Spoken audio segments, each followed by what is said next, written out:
Hallo und herzlich willkommen bei whisky.de, dem Treffpunkt feiner Geister. Und es ist mal wieder ein schöner, regnerischer Tag auf einer der britischen Inseln, und zwar auf Islay. Und ich bin hier in einer kleinen Bucht, in einer Vertiefung. Und wenn man das Ganze gälisch ausspricht, dann heißt das Laphroaig. Und ja, könnt euch denken, was wir heute bei Laphroaig machen. Es geht um die Brennerei. Aber ich will heute mal ein bisschen den Namen auseinandernehmen. Und zwar gibt es da ein bisschen ein Special da drin. Und zwar hinten das AIG ist eine Endung, die die Wikinger hinzugefügt haben. Also AIG hinten, dieses AIG, das ist ein Zeichen dafür, dass auch Wikinger hier eine Besetzung vorgenommen haben. Weil ja, Wikinger waren sehr, sehr gut mit ihren Schiffen und die haben auch die britischen Inseln teilweise besetzt. Gut, genug Geschichte. Ich würde mal sagen, wir schauen jetzt gleich mal bei der Brennerei vorbei.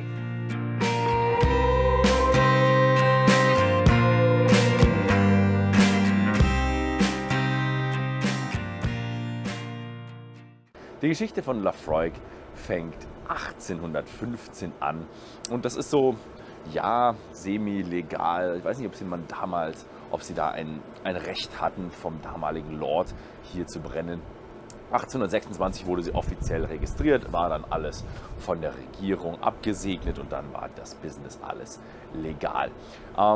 Gegründet wurde das Ganze von der Johnston-Familie, die damals im Grunde einen Bauernhof hatten und das ganze Getreide, was sie nicht verkaufen konnten, damals dann zu Whisky gemacht haben, was viel besser zu verkaufen war. Und ja, das Business lief auch relativ gut. 1847 ist dann aber der letzte Johnston gestorben und damals hatte man dann so eine Vereinbarung mit dem Distillery Manager von Lagavulin, dass die Brennerei dann von ihm geführt wurde und die Brennerei weitergehen konnte. 1857, also 10 Jahre später, kam dann der Sohn der Johnstons, der hieß Dugald, und der hat dann das Ganze weitergeführt.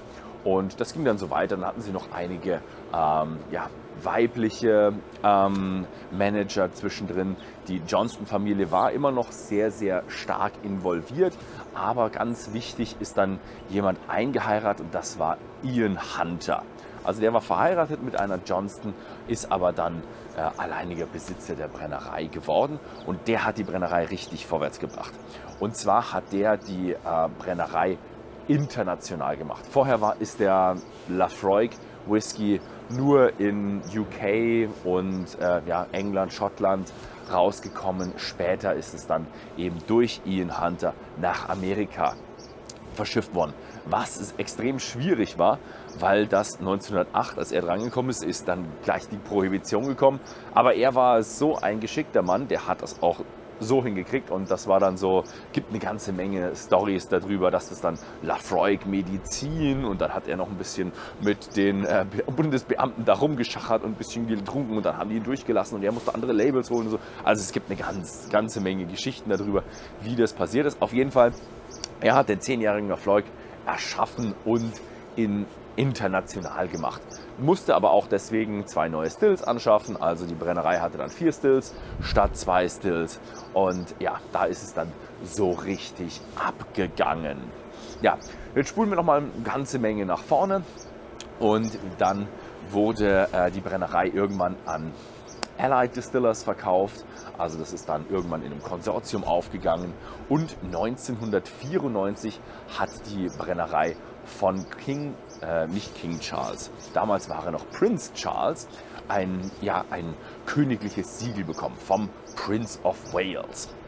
Jetzt ist mittlerweile der Prince Charles mittlerweile König Charles, noch nicht ganz, denn das Siegel läuft aus, sobald er einen anderen Titel hat, den er bei der Krönung von meiner Sicht aus mittlerweile in ein paar Wochen bekommen wird. Von eurer Sicht aus hat er es schon. Und dann ist eigentlich das alte Siegel vom Prince of Wales, Prince Charles of Wales, ausgelaufen. Und es gibt noch eine Grace Period, also eine Gnadenszeit. Die Brennerei hat sich schon beworben bei König Charles. Also sie sind jetzt nicht irgendwie zum Harry, Prince of Wales gegangen, sondern sie sind zu King Charles gegangen und gesagt, jetzt hätten wir gerne von dir ein königliches Siegel. Und da muss man einige Sachen vorweisen. Das Blöde daran ist, es geht in alphabetischer Ordnung. Das heißt, wir fangen bei A an und Laphroaig ist leider bei L. Also das wird ein bisschen eine schwierige Geschichte, denn es gibt nur eine Übergangszeit für eine gewisse Zeit. Und hoffentlich schaffen die es dann auch, ihr Siegel weiterzubekommen. Sonst müssen sie wirklich ihre Flaschen ändern und dieses Siegel von den Flaschen runternehmen. Naja, sie müssen es ändern, weil sie dann irgendwann König Charles draufschreiben müssen. Ja, ganz am Ende wurde dann eben Allied noch gekauft. Das ging dann in Fortune Brands auf, wurde dann gekauft und ist jetzt Teil von Beams & Tuddy, die heutzutage auch noch die Brennerei betreiben. So, und jetzt gehen wir mal rein und schauen uns an, wie Laphroaig hergestellt wird. Hinter mir sieht man die Malzböden von Laphroaig. Laphroaig hat eine sehr alte Tradition des Melzens. Gut, jede Brennerei hat damals selbst gemälzt, aber ja, Laphroaig hat jetzt etwas weniger Malzböden. Da, wo früher noch mehr Malzböden war, ist jetzt das Visitor Center. Aber ein paar von den Malzböden auf 3 Stockwerken hier wird immer noch gemälzt. Die Methoden sind ein wenig moderner, also das Zusammenrechnen, was man hinter mir jetzt gerade sieht, das erfolgt mittlerweile ja, mit elektrischen kleinen Schubwagen. Genauso wie das Wenden des Malzes ist auch mittlerweile mit einem elektrischen Schubwagen zu machen. Ja, einfach aus der technologischen Sicht, die Leute, die das früher alle mit den Schaufeln gemacht haben, die haben unglaubliche Schmerzen im Kreuz bekommen und haben nie ein schönes Rentenalter gehabt. Ja, ein bisschen zum Melzen. Was passiert hier? Wir fangen an mit 2 Tage Einweichen, wo das Gerstenkorn, was einfach nur als normales Korn angeliefert wird, für 2 Tage in Wasser eingeweicht wird und sich dort der Anteil an Wasser im Korn stark erhöht. Dann wird das Malz ausgebreitet nach 2 Tagen und für circa 6 Tage, je nach Jahreszeit, dann hier liegen gelassen, wo es dann anbeginnt zu sprießen und die Stärke in Zucker umzuwandeln. Am Anfang muss man das Malz sehr stark wenden. Wegen dem hohen Wasseranteil könnten sich Schimmelpilze und Pilzebakterien dort bilden. Deswegen wird es gewendet. Am Ende wird es dann eher noch gewendet, damit das Ganze nicht verklumpt. Denn die kleinen Sprösslinge, die da wachsen, die verhakeln sich dann und gibt es riesige Klumpen, die dann sehr schlecht zu trocknen und sehr schlecht zum Weiterverarbeiten wären. Also es gibt mehrere Gründe, warum man das ganze Malz wendet. Was auch noch sehr wichtig ist, ist die Temperatur niedrig zu halten, damit sich das Ganze langsam abspielt. Sonst hätten wir große Unterschiede an Wachstumsgeschwindigkeiten und ein sehr inhomogenes Produkt, was man ja eigentlich nicht haben will. So muss man schauen, dass alles immer gut belüftet ist, sehr kalt ist und deswegen gibt es ein gutes Malz. Wenn das Malz dann fertig im Grunde gesprossen ist und die höchste Umwandlung von Stärke in Zucker erfolgt ist und jetzt würde man Zucker in Zellulose umbauen, dann muss man das Ganze stoppen und das folgt im nächsten Schritt. Das Malz muss natürlich getrocknet werden und das findet in einem Kiln statt. Also oben wird das Malz ausgebreitet von so einer Maschine, die das Malz dann ungefähr 1 Fuß, also 30 cm hoch ausbreitet und dann muss natürlich irgendwo heiße Luft nach oben geblasen werden. Aber bevor das Ganze getrocknet wird, wird das Ganze erstmal geräuchert. Früher war das natürlich ein Prozess, heutzutage sind das 2 Prozesse. Sie wollen es trennen, um Qualität gleich zu behalten. Und man kann sehen, es gibt schon so ein bisschen Flammen, aber der Großteil ist noch sehr kalt und extrem rauchig. Ja, jetzt reden wir mal über die Art von Rauch, die dort eingebracht wird. Denn wir kennen es von Laphroaig. Laphroaig hat diesen medizinischen Charakter. Und es ist sehr, sehr abhängig davon, wie das Malz geräuchert wird, was für ein Rauchcharakter da reinkommt, von wo das Malz geschnitten wurde, aus welchem Torfmoor es kommt. Und da gibt es eben die mit Heidekraut, die haben dann so einen Heidekraut-Heather-Geschmack. Und dann gibt es welche, die sind sehr, sehr grasig. Und bei Laphroaig geht es um Torfmoos. Torfmoos war früher viel, viel bekannter, denn es ist ein Antiseptikum und es wurde sogar im Krieg oder in anderen Stellen von Wunderheilern und sonstigen Heilern verwendet, um auf Wunden draufzulegen, damit die sich nicht entzünden. Und dieses Torfmoos ist sehr, sehr stark vorhanden in dem Torf und gibt eben diesen medizinischen Charakter dem Laphroaig Malt. Ja. Und wenn es dann geräuchert wurde für circa 10 bis 12 Stunden, dann geht es weiter mit heißer Luft und da wird es dann wirklich getrocknet, bis es dann richtig schön knusprig trocken ist, damit es in der Mühle weiter verarbeitet werden kann.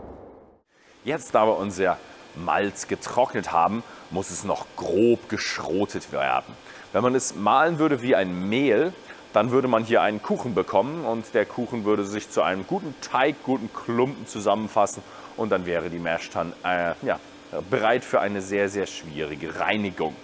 Ja, deswegen macht man das Ganze sehr, sehr grob und man bekommt dann eher eine Art von Brei, also Porridge. Und jetzt wollen wir aus diesem Brei unsere Stärke und unseren Zucker lösen. Ja, wie funktioniert das? Wir nehmen einfach sehr, sehr heißes Wasser und haben Sprinkleranlagen und betröpfeln diesen Brei mit sehr, sehr viel Wasser und über den falschen Boden wird das Ganze dann abgezogen. Und das ist nicht alles, was da passiert. Und zwar bei diesen Temperaturen arbeiten die Enzyme in diesem Schrot, in diesem Malz extrem gut und die teilen immer noch weiter die Stärke in Zucker auf. Also fast die gesamte Stärke wird dort in Zucker umgewandelt und es gibt eine extrem zuckrige Flüssigkeit. Das Ganze wird dreimal gemacht. Der dritte Vorgang mit dem dritten Spülvorgang kommt so wenig Zucker raus, dass es sich nicht rentiert für eine Fermentation. Der wird dann wieder verwertet im nächsten Vorgang als erstes Wasser. Und wir bekommen dann zweimal 25.000 Liter heraus und das geht dann weiter. Und jetzt schauen wir uns mal an, wie der Alkohol dann entsteht. Die Brennerei Laphroaig hat sogar etwas an ihrer Produktion geändert. Aber ich komme erstmal später dazu. Diese Washbags hinter mir aus rostfreiem Stahl fassen 55.000 Liter Volumen, werden also zweimal mit der Mash-Tun befüllt. Laphroaig benutzt eine flüssige Hefe, das ist toll für die Vermengung. Diese Trockenhefen, die muss man immer direkt ganz am Anfang einfüllen, dann weiter mit Mash befüllen oder Worts befüllen, um dann eine gute Durchmischung hinzubekommen. Da hat man mit flüssiger Hefe weniger Probleme damit. Die Fermentationsdauer ist mittlerweile stark erhöht worden.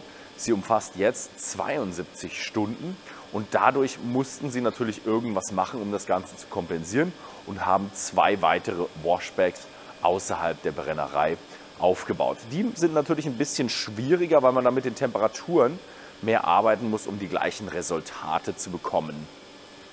Ja, mit der erhöhten Zeit hat man natürlich ein Stückchen interessantere Geschmäcker mit drin, aber auch mehr effizient und deswegen mehr Output, was die Brennerei produzieren kann. Das ist das, was mir die Brennerei hier erzählt hat.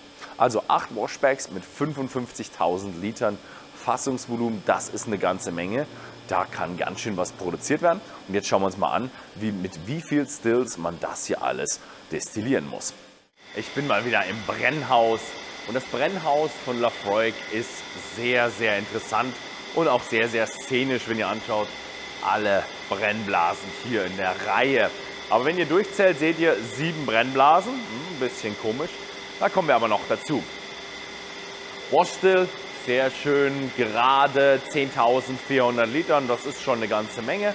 Der Linearm steigt. Also alles, was im Linearm kondensiert, fließt wieder zurück in den Pot. Die Brennerei hat 3 Washstills mit insgesamt 10.400 Litern einzelnem Volumen. Und das ist eine ganze Menge. Wenn man dann weitergeht zu den Spirit Stills, die haben bedeutend kleineres Volumen. Und sie hatten eine ganze lange Zeit lang nur 6 Stills. Und das Problem war, mit dem Stil, den Laphroaig haben wollte, musste man etwas langsamer brennen, auf der Spirit Still, denn der Stil und der Charakter eines Rohbrands ist sehr, sehr ausschlaggebend von der Spirit Still. Die Wash Still ist einfach dafür da, um das Bier ein Stückchen zu verstärken und die festen Bestandteile von den flüssigen und gasförmigen Bestandteilen zu trennen, also den Alkohol von den festen Bestandteilen und eine gute Menge Wasser zurückzulassen. Genau, die Spirit Still ist also ausschlaggebend für den Geschmack. Das heißt, man kann hier schlecht irgendwo einstellen, dass man sagt, man läuft ein bisschen schneller, brennt ein bisschen anders. Das geht relativ schlecht, ohne den Charakter einzustellen. Und deswegen gab es lange, lange Zeit das Problem, dass die Wash Stills nicht immer gelaufen sind und wir dann damit eine ganz schöne Ineffektivität hatten. Wir hatten einfach viel zu viele Low Wines und zu wenig Kapazität bei den Spirit Stills. Und dann gab es eine Frau, die die Brennerei geleitet hat, so in den 40ern, 50ern des 20. Jahrhunderts. Das war Betsy Williamson. Und die hat sich gegenüber dem Distilling-Team, über den Master Distiller, durchgesetzt, weil die Master Distiller waren damals sehr, sehr konservativ. Wenn man eine Wash Still reinmacht, muss man auch eine Spirit Still reinmachen. Und sie hat gesagt, diese Regeln sind Blödsinn. Ich mache einfach eine Spirit Still rein und die mache ich auch noch doppelt so groß wie die anderen Spirit Stills. Dann können wir auch noch schöner brennen. Und deswegen haben wir die letzte Spirit Still, die ist doppelt so groß wie die anderen kleinen Spirit Stills, aber genau in der gleichen Form, einfach nur doppelt so groß. Und die wird dann mit dem doppelten Volumen befüllt und so ist dann das ganze Brennhaus bei Laphroaig ausgeglichen. Also gibt es hier nicht irgendwo Dreifachdestillation oder irgendwas, sondern es gibt hier eine normale doppelte Destillation, aber jetzt seit den 40er und 50ern in einer sehr ausgeglichenen und effizienten Art und Weise. Ich befinde mich im Warehouse Nummer 1. Ja, das ist dieses berühmte Warehouse, wo draußen groß Laphroaig draufsteht. Und hier ist ein richtig schön salziger Atmosphäre. Wobei es riecht ein bisschen, bei mir riecht es immer noch ein bisschen nach Rauch. Als ich meine Hand da reingesteckt habe, riecht die jetzt sehr stark nach Rauch. Aber vorher konnte ich auch schon hier riechen, was für ein tolles Meeresklima hier gibt. Und das hat natürlich auch eine große Auswirkung auf die Reifung der Whiskys.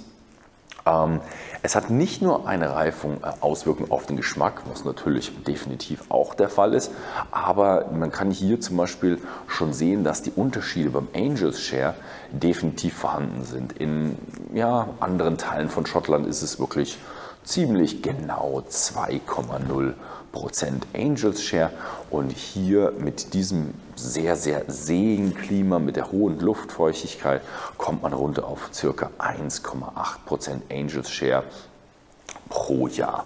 Das klingt erstmal nicht so viel, 0,2% Unterschied, das ist eigentlich nicht viel, aber wenn man das hochrechnet auf einen Whisky, der dann irgendwo 20 oder länger im Fass liegt, dann ist das schon eine ganze Menge.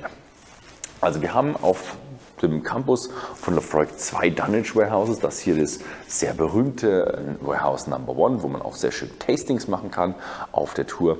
Aber es gibt da noch 10 Racked Warehouses und sie bauen sogar noch 2 weitere Racked Warehouses, um die Menge an Fässern, die bei Laphroaig gelagert werden kann, zu erhöhen. Denn ja, es wird nicht alles bei Laphroaig direkt gelagert.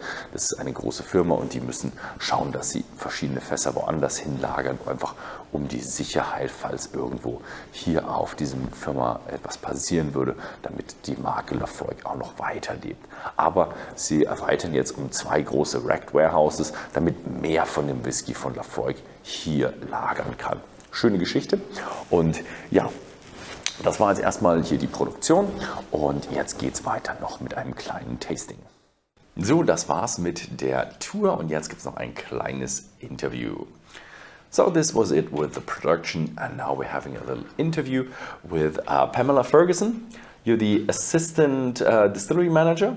I am. You're here for 1.5 years now, but you have 7 years of experience in the industry, so quite some time here. And that was all at Beaumont, right?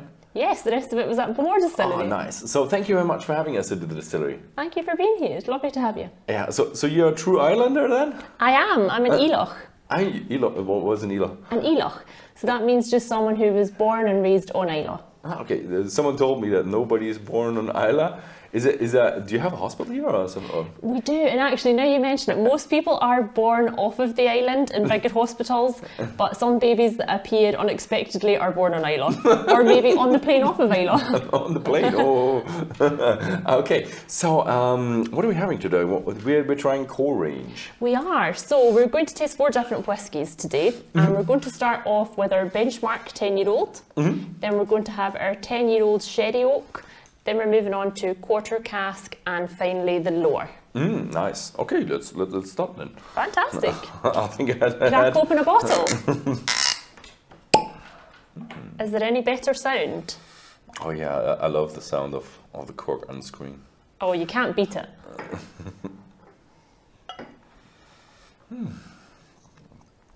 So the 10-year-old, it has a lot of history that I've learned that does it go back to Ian Hunter? Exactly. And that was then 1908, or I don't know, maybe a few years he took time to create this whiskey. But back in these days, wasn't it like all blend? Lots of it was, yes, and the dynamics of Islay were very different at that point because of it. But the 10-year-old goes way, way back in history for Laphroaig, and the recipe that we actually use today is the same one that was created 75 years ago. So it goes back generations. So it's punchy, isn't it? Oh, it has that Laphroaig smoke. Although the smoke inside the whiskey and the smoke that I had when I took my hand into the smoke, it is different.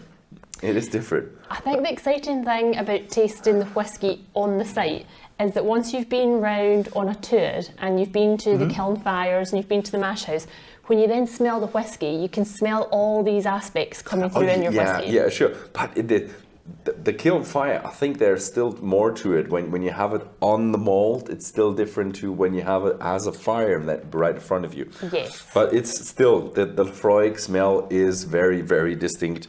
And some people love it, some people hate it. It's the Marmite, isn't it? I think it's better than Marmite. I think the thing is, lots of people who've tried the 10-year-old and it's the only thing of Laphroaig's they've had, they automatically think, oh my goodness, it's not for me, it's too punchy. Yeah, it is. The 10-year-old is really hefty. It divides people. So Slanchaba. Slanchaba?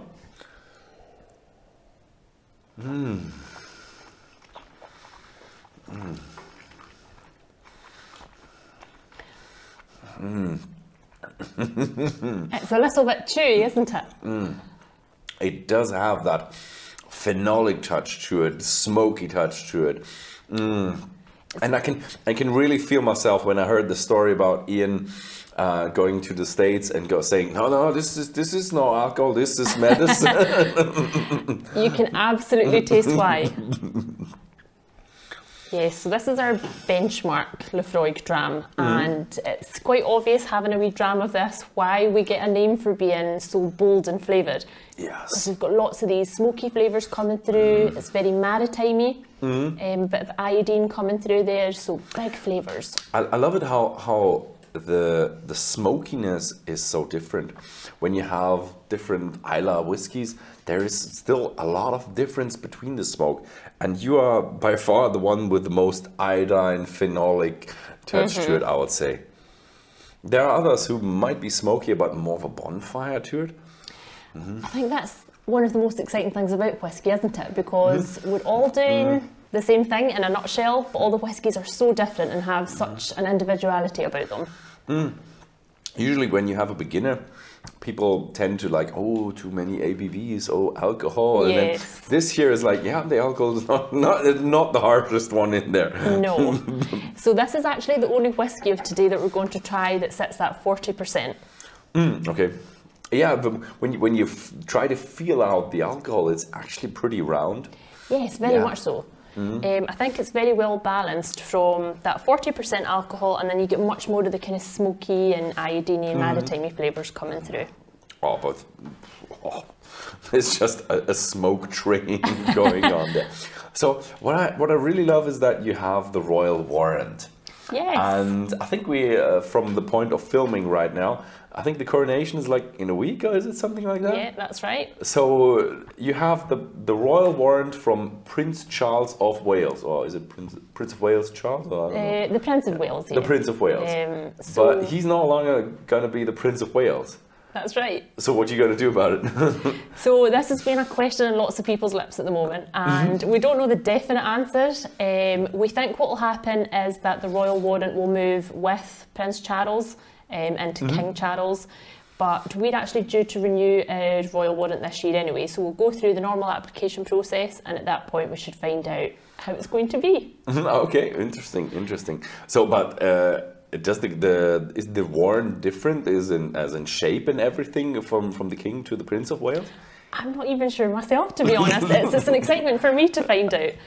Okay, but so yes. you probably have to then just go to the building and take it That's off. get a screwdriver out. But of course we've got it in all our bottles as well, so if it were to change, it's quite a big thing for us to be able to do all that. Oh yeah, for you have packaging. to change all the labels then. Yes. Yeah, but I think you still have a week for officially being there, and then you have the grace period, so I think you'll be fine. I think we'll be good. Yeah, and everybody is going to be into that, because I think there are tons of royal warrants going on, aren't they? Yes, Yeah. that's it. So everyone's getting the royal warrants for the kind of good that they're doing in their industries. So Laphroaig originally got theirs because they were the first distillery to really create positive impacts in the environment. So that was one of the leading reasons that we got ours. And so to be able to upkeep that, we have to become more efficient in our processes. We have to kind of give back to the environment. So it can be everything from maybe using less peat to changing the way that we cut our peat. So it's really interesting once you get into the bones of it. Yeah, but also I think Charles is really fond of you. I think he was here a couple of times. He was, yes. Okay. He's a big fan of Laphroaig, so that's fantastic for us. I think that's a big helper as well in getting the royal warrant. Yes, I dare say so. Okay, so the next one is like the 10-year-old but sherry.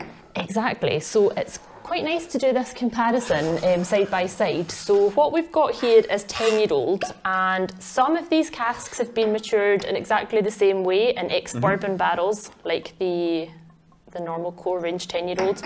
But we've also matured some Oloroso sherry casks as well. And then what we've done is we've just married them at the end, probably for about 6 months. And you can see and smell and taste the difference just by having that little bit of Oloroso in amongst those ex-bourbons. Yeah, a lot of our customers are really fond that you brought that back. Yes, good. I'm glad to hear it. And they love it. Good. So it's lots darker on the eye, and this one's 48% as well. So Ooh, okay. moving slightly higher in alcohol. But you can already smell that richness coming through from the Oloroso. Yeah, it's totally different. It is, isn't Totally it? different.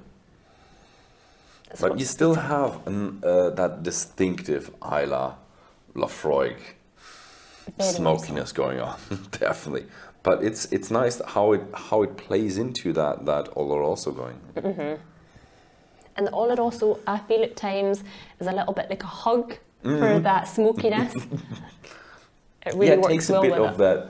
that just smoky iodine harshness. Takes a bit the edges off, I would say. Yes. So you don't get quite as much smokiness through on the nose, I don't think. Yeah, it is less, but still good amount present, I would say. Yes. Sláinte.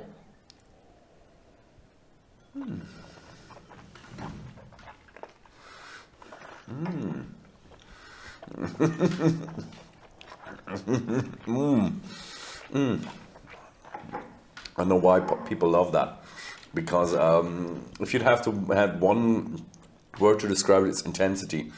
You know, on the one side you have the intensity with that smokiness, harshness, and rough Islay, and on the other one you have the intensity of that fruitiness, dried fruitiness, chocolatiness, nuttiness. And the thing that I find quite interesting about this one as well is it's got really quite a layer of tannins on the mouth. You can really feel it, can't you? Oh yeah, yeah. I thought, especially when you've swallowed and you wait a little bit, then you realise, is that European oak in there? Yes. Probably. even if it isn't, it feels like it. Tannins. It's lovely. It's very warming, isn't it? It's a bit more of a winter dram than the 10-year-old. 10-year-old, I would say, is a dram when you have a stormy day at the pier. Yes. You still want to have something in your glass that you can, something intense. Something definitely warming. But this one, yeah, at the bonfire or like the chimney, or that is perfect. Yeah, so I've seen when I travel the road up here, I've seen you're doing a bit of expansion work there. Yes. So tell me about it. What have you done lately? Oh my goodness, what have we not done lately? It feels like there's been a lot of change at Laphroaig, and actually my boss Barry, he's been here for, I think it's just coming up 12 years. And he was actually saying recently as well that he has seen more change in the last year than he's seen in the 11 before it. Okay. So we've had lots of projects ongoing. So we've got our 2 new warehouses up that you can see at the moment. The second one is in progress.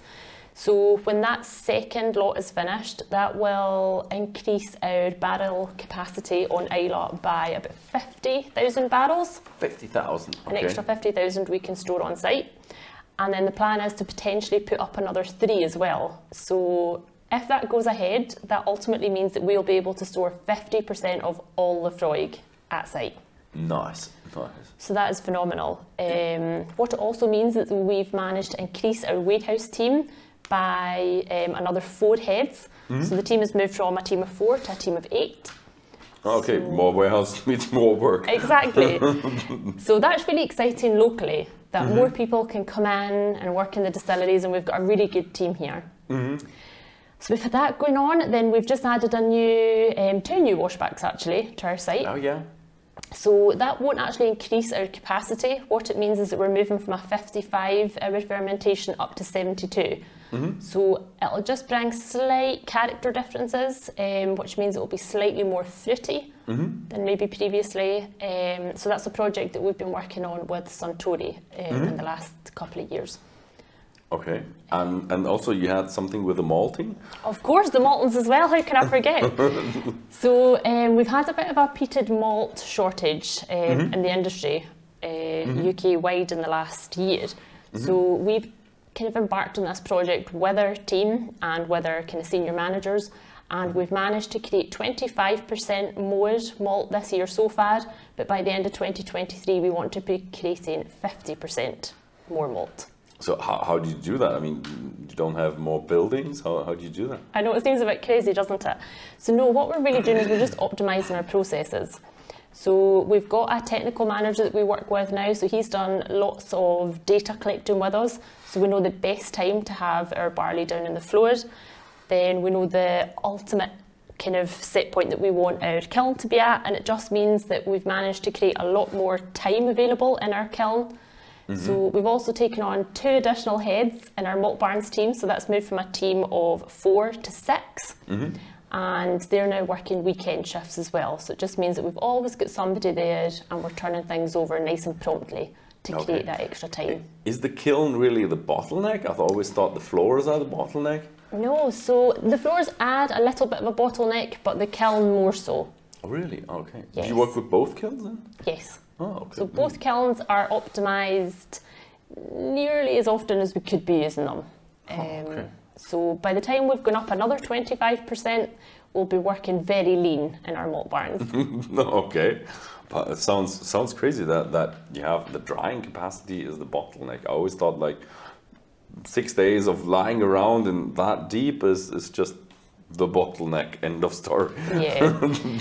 Of course, it is kind of season dependent. In the summer, it needs to be down for longer. In the summer, a lot shorter time. So we might move from 6 days to 5 or 4.5, and in the winter, we might move from 6 to 7.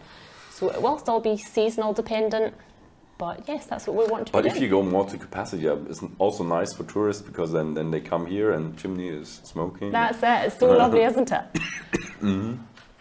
Okay, good. Then the next one is the quarter cask, right? It is, yes. Oh, the quarter cask. I think that one is a bit more intense as well. It is. This one for me on the nose is a little bit sweeter, but it's got a real spiciness to it on the palate.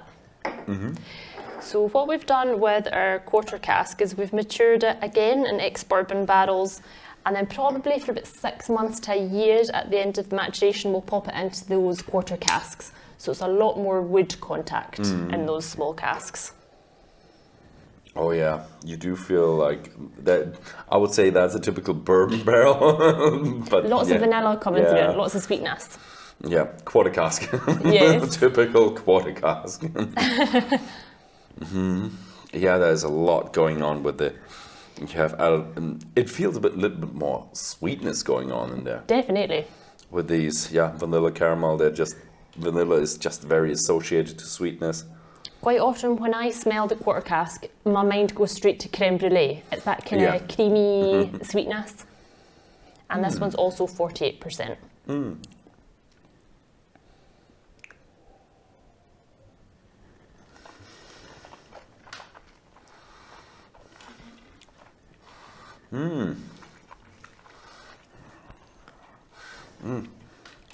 For my mind, always quarter cask equals young, but this doesn't feel young, it just feels bourbon barrel-y. It feels quite multi-layered to me because it's sweet, it's spicy, and then it's got that really nice helping of smokiness with it as well. It's not overwhelming. Yeah, the interesting thing is that it has many layers, but when you come in, it's just bourbon barrel, and then when you've swallowed and when you've just dissected it, it has much more layers now to it. Yeah, that's right. Then here comes the spiciness, and here comes a little chocolatiness in for me, and I don't know why.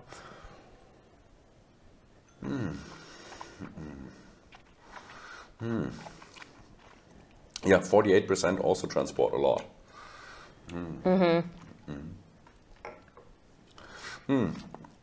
So when I look at your whiskies, and so how is it going? Is there going to be something new in the future? Is there going to be? Yes, I hope so. The marketing team and the prestige team have actually been working on some really exciting releases for us. So I think hopefully over the course of the rest of this year, we'll have some older releases coming out, which is really exciting for Laphroaig because we don't have a huge amount of older stock on the shelves. So that is going to be really exciting. Yeah, the Ian Hunter series is over, isn't it? Yes. Unfortunately. Well, I believe there might be a book 5. I don't know if that's confirmed. But book 4 was fantastic. It was such a good dram. Oh yeah, they're amazing. People love them. Okay, they're a bit expensive, yes. Yes. But they are amazing. Yes, and it's a really good age, isn't it? It's an old whiskey, so... Oh yeah, old whiskey. Yes. But people love them. People love them. Yeah, hopefully there is a book 5. Fingers crossed. I can neither confirm nor deny. So, but so there's more of like special older releases, or is that going to be an add to the core range? So I believe it's just going to be special releases. I don't think it'll be part of the core range. So we shall wait and see over the rest of this year and see what's announced and released. Oh yeah, that's always the bad part. We always have to wait with whiskey. I know, that's it. We're so impatient. Whiskey, you always have to be patient. Yes, that's it. It's not just distilling, drinking. It's distilling, waiting, drinking. I know. That's part of the excitement though, isn't it? One of my favourite aspects of this job is going into the warehouse, and it's still just so fascinating that you can put these barrels down at the same time. They're the same product, but the end product can be so different. They just do their own thing over time, and then you just don't know what you're going to get at the end. So it's fantastic. Yeah, that is awesome when you just have to get some whiskies to get something special, but when you have to have a consistent product, I think that is really difficult. Yeah, definitely. Thankfully, that's a job for the master blender. Yes. Okay, so the lore. The lore, yes. That is a bit of an older one, right? It is. So we've kind of saved that till last. The lore, although it doesn't have an age statement, we do say that it's got whiskies in the range of 7 years old up to about 21.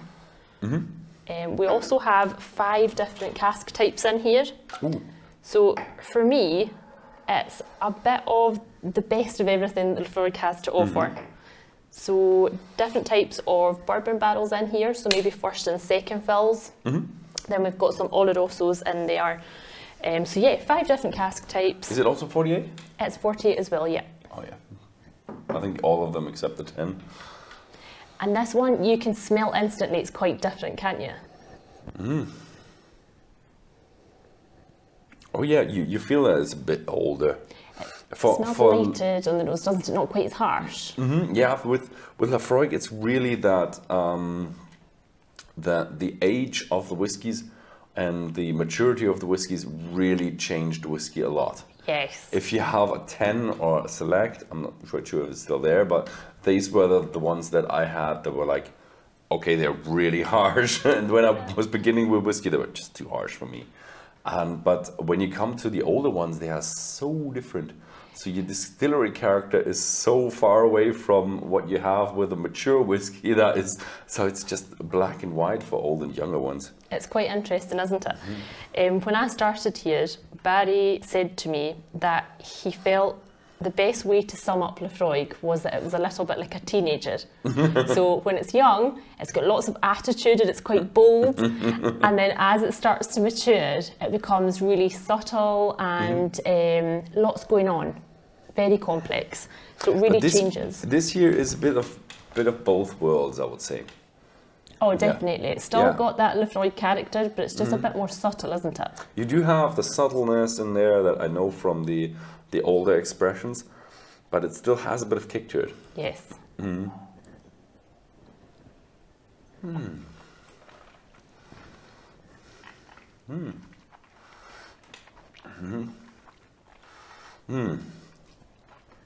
A good amount of smoke in it. It's perfect. Ooh. Ooh. It's still got lots of smokiness to it, but for me it definitely seems a little bit more subtle. Maybe because it's got some aged whiskey in there. So if people come to me and say they've tried Laphroaig in the past and they found it a bit too overpowering, I'd probably steer them towards lower, because it's just a little bit kinder on the palate. It's strange when you put it in your mouth, you have a bit of that 10-year-old harshness, and going in when you swallow it, it just settles. It just feels more that oaky touch, that maturity. So the older whiskeys stay longer than the younger ones, I would say.